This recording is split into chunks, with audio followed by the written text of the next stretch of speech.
Okay, we're going to try this again. This outfit is not very flattering. Hello.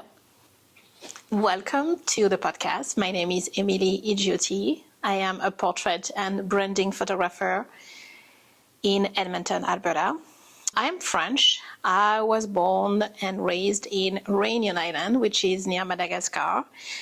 You must be wondering, where is Madagascar? Madagascar is in the Indian Ocean. So yes, I'm from a tropical island called Réunion Island, near Mauritius Island. It's a French island. I grew up there until 18 years old. At 18 years old, I moved to France, to Paris. Actually, I moved to Versailles to study law. I went to law school. I was supposed to be a lawyer. I studied law for 6 years. I wanted to be a corporate lawyer and work with artists. I wanted to be like the legal counsel of artists, musicians. I did my internship in a music company called BMG. Well, now I think it's Sony BMG. I graduated with a master's degree in intellectual property and new technology. So I moved back to Réunion Island after my studies. I couldn't find a job in the field that I studied for, so I applied to absolutely everything. I applied for jobs in private practice, and it was 2007, and time is very interesting. I can't remember when I graduated, actually. Anyway, it was a long time ago. It was like one of those financial crises where basically they told us, oh, there's a financial crisis, so all the jobs are gone. Good luck to you. I want to say 2006? I don't know. I'll have to check this out. Anyway, I couldn't find a job, so I applied to absolutely everything. And I did find a job in Réunion Island. So back on my island, I applied to be a legal assistant for a lawyer, a private practice lawyer, and he was focusing mostly on divorce, corporate law, everything that I didn't want to do. So got the job, was my first job. I started, so I left everything. Had a boyfriend at that time. I moved there. He moved there after that. He followed me, got a job there. I hated this job so much. My boss was so mean. I didn't like working there, and I didn't like the atmosphere. The vibe was very toxic because of the boss. He would yell at us, yell at the employees, because he wanted to affirm his power. So he would do things like not tell us that we were supposed to be in a meeting with a client, for example. So the client shows up and suddenly he's like, coming into your office and he says, what are you doing? The client is here. You have to come for the meeting. And I'm like doing something else, and I was like, didn't know that I was supposed to be in the meeting. So things like that, and then yelling at us in front of the client. So there was a very toxic environment. Anyway, long story short, maybe I'll tell all the stories about this boss for another podcast. I quit this job after a year, and I wanted to stay in Réunion Island, so I decided to find something else. Couldn't find anything, work for another company, got fired from that job. I do need to do a podcast about all of my job experiences because I learned a lot and I had some very interesting situations. Anyway, second job where I got fired, awful job. And then I was looking for work for a long time. Things were not going well with my boyfriend at the time, and we broke up. He left, he decided to go back to France. I decided to stay. I moved to another city in Réunion Island to be closer to my sister. Got a job, but it was in an accounting firm, and I'm not an accountant. And they hired me and said, yeah, we were looking for a jurist, but we're looking for a jurist who is also an accountant. That's not a thing. So they didn't keep me after 2 months of working there. So I was, again, jobless. And that's when I started doing scrapbooking. I was doing scrapbooking, and especially digital scrapbooking. And I loved it. But then when you do scrapbooking, you need photos. So that's when I started doing photography, because I needed photos. So I would go outside, take photos of plants, flowers, whatever. My boyfriend at that time got me my first camera, which was a Canon point and shoot. I still have it, I think. Yeah, I do. Very cute. So I started doing photos with this. And at that time, I was, of course, I'm spending a lot of time searching for jobs on the internet. So I started also looking for photography inspiration. And that's when I Googled, or I found lifestyle photography, and especially wedding lifestyle photography, because at that time, I don't know why, I was very drawn to weddings, but I didn't love the cheesy, traditional wedding photography style. And then I found those photographers in California.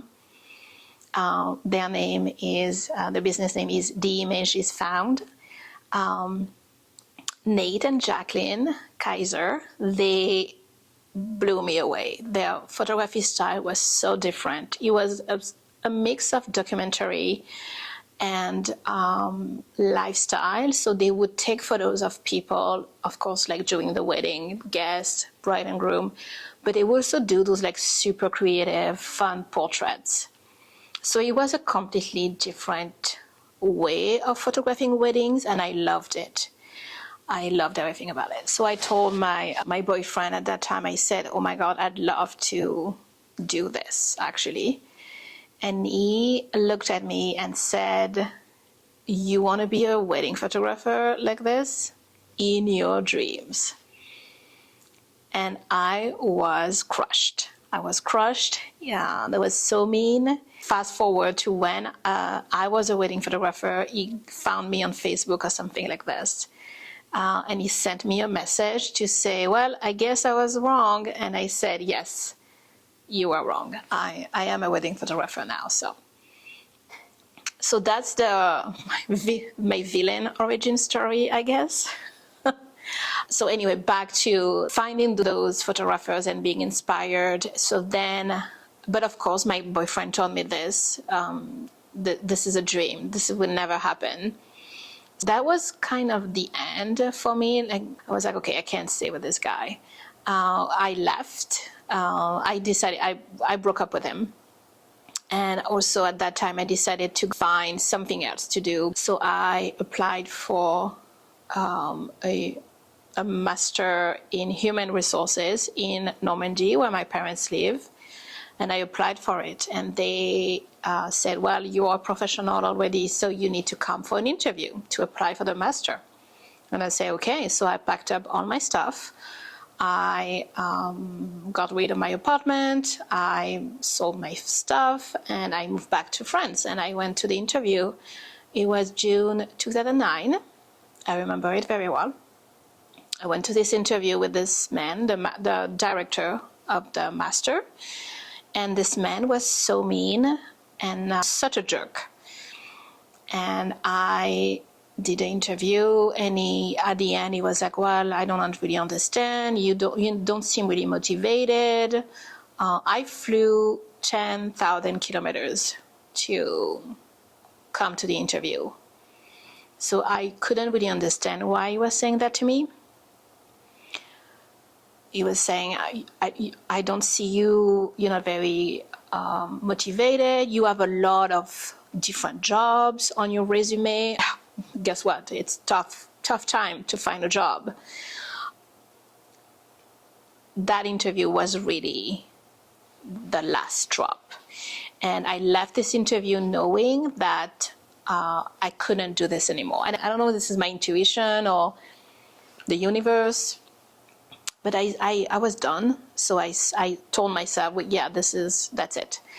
I told my family, I was like, yeah, the interview went well. And I was just waiting to receive the letter because I knew this was a complete failure and I was not getting in the program. I wanted to receive the letter to tell my family, yeah, this is not happening.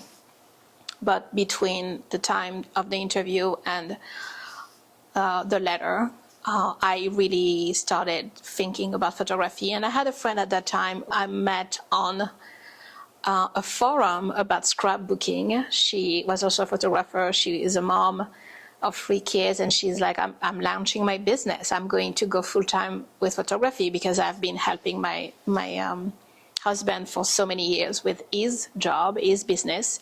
This is my time. And we agreed that I would be able to go and do photography. So she told me, I will help you. We can help each other with building a website. We will support each other. So why don't you just start your business? And this was June 2009, and I was still kind of like, yeah, who is going to hire me to take photos for their weddings or anything?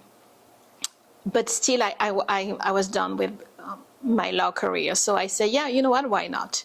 So she helped me starting a website, a blog, all the things, like what camera should I buy, and all those things. And I was really active on a lot of different forums and everything. So it was just very helpful to have this friend with me. And this is when I started trying to find any type of client, offering my services to absolutely anyone who needed photos. So I did everything: portraits for people, family photos. If someone wanted me to shoot their weddings, I was like, yes, I'll do it. And I think it started with a friend, the sister of a friend who was getting married, and she's like, yeah, we love your style. We love what we saw. Because I was posting on my blog. It was before social media, so there was no social media at that time. So at that time, I was absolutely taking everything. I found a few people who hired me, and then I got my first wedding. And then from this wedding, I got another one. And then the next year, I was booked for 15 weddings. I had to, start a business. I had to get a website. I learned very fast because I was really passionate about what I was doing, and I really wanted to make it work. So I was just reading about photography and then practicing. I got a new camera, lenses. I don't really remember where I got the budget, the money to buy all of the things, but I think I actually, this is a funny story. I actually had a settlement because I was talking about the job where I got fired. Well, it turned out I sued them because it was a wrongful termination. I have to tell that story another time because it was really interesting. And I got money from this, and I was like, wow, this is great. I didn't got a lot of money, but enough money to buy some equipment. So that was like the little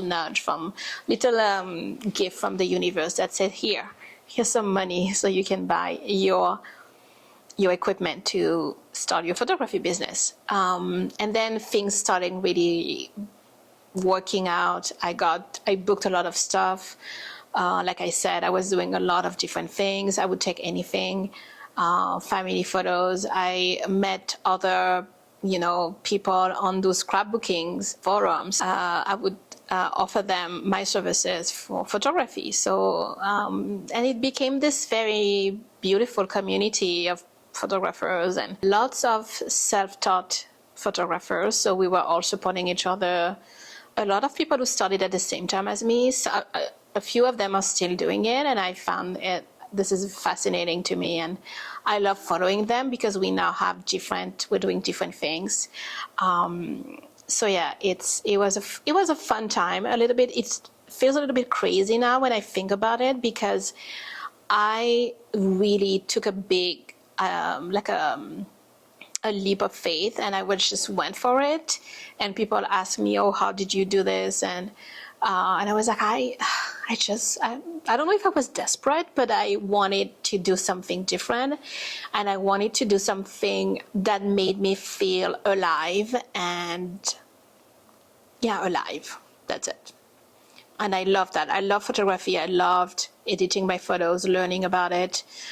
So anyway, back to 2010, I'm doing weddings. I'm traveling back to Reunion Island to shoot weddings, because now people are like, oh my God, come to Reunion Island to shoot my wedding. And I was like, absolutely.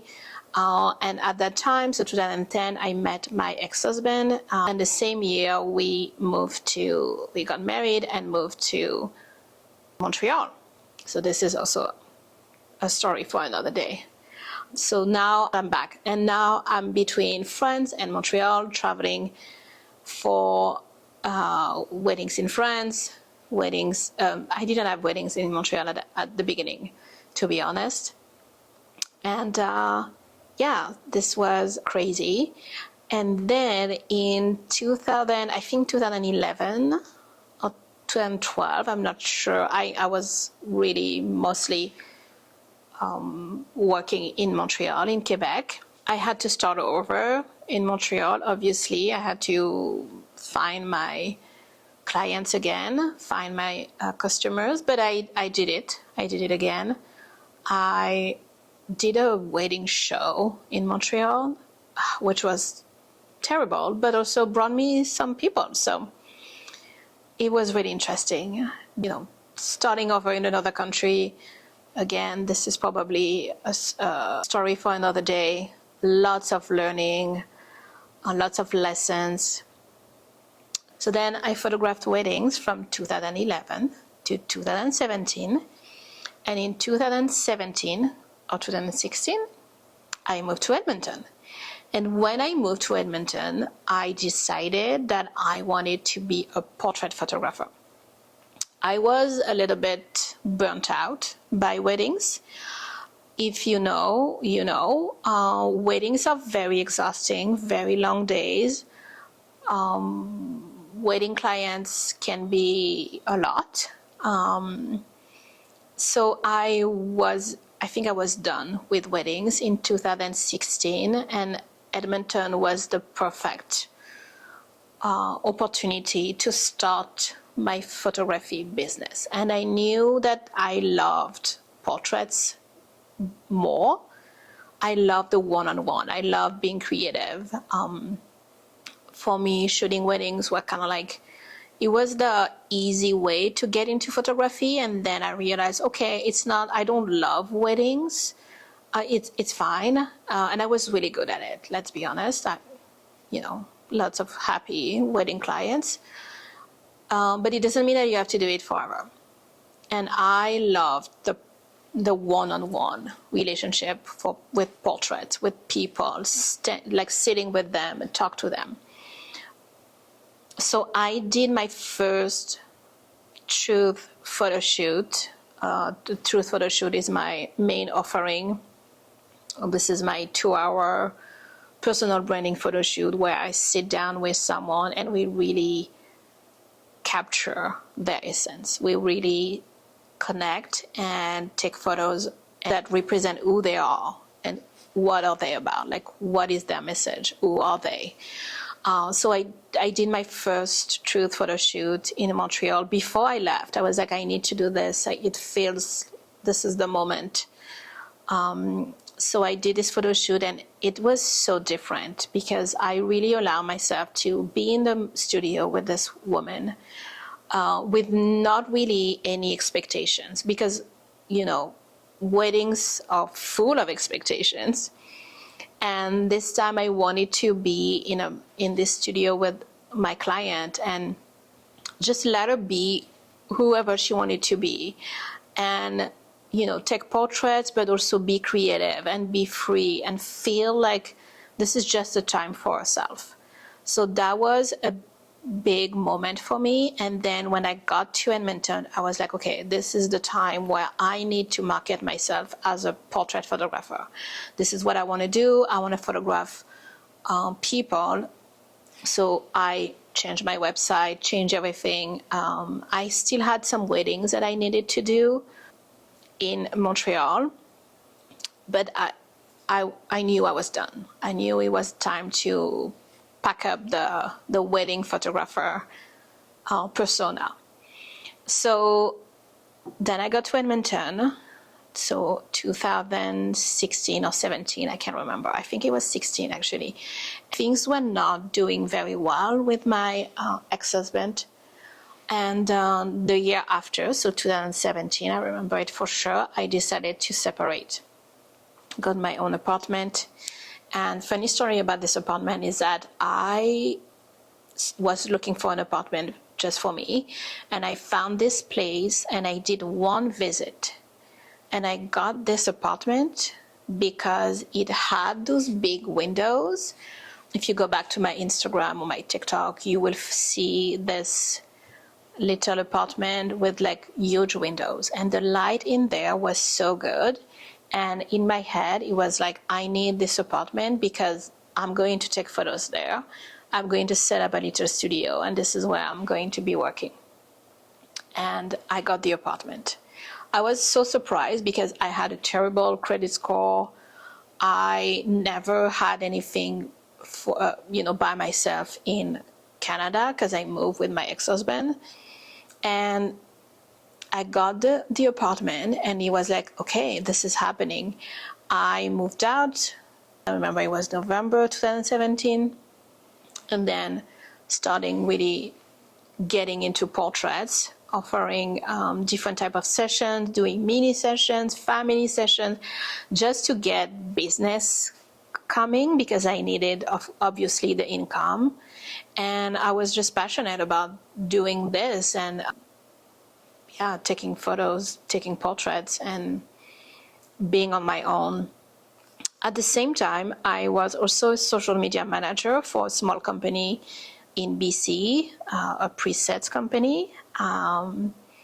They were very supportive, and this job really helped me not being too stressed about money and really focusing on the portrait and developing my portrait skills, but also my portrait business. So work on how do I get clients? What is the experience that I want my clients to have? Things like that. So I had this social media job, and then I was doing portraits. And then I think it was, after that, it just started becoming, I started becoming very busy. 2000, and then the pandemic hit, and then I found my first studio. And again, it was like this weird time where everything really aligned. So I found this space because I was tired of shooting in my living room, and it was after COVID, so I didn't feel comfortable having people coming into my space anymore, and I knew it was time for me to move on to something else. So I found this space. It was just like a one room, like a bigger version of my living room, but it was empty. So I got this and I started doing my shoots there, and I stayed there for like a year or maybe 2 years. So then 2022, my business partner and I opened this studio, Le Studio YG. And this is where I've been doing my shoots since then. So it has been amazing to have this space, and I'm very grateful for being able to do my job here. And I'm very grateful for this space, and even my little studio in my living room. It was so special because it was just so intimate, but I love being here too. And it's just like a normal evolution, I guess. So this is the story of how I started doing photography and doing portrait photography and branding. So now it's 2024. It's December and I have successful photography business. I love my job. I love my clients. I love working with small business owners, with entrepreneurs. I meet so many different people. It's always fascinating to meet new people and hear their story and photograph them. So yeah, it has been an amazing journey. I am excited about the new people that I'm going to meet, the new photos that I'm going to take. It has been an incredible journey. So I feel very grateful and very happy to be here. So this is the story of my photography business, and I hope you enjoyed this story time.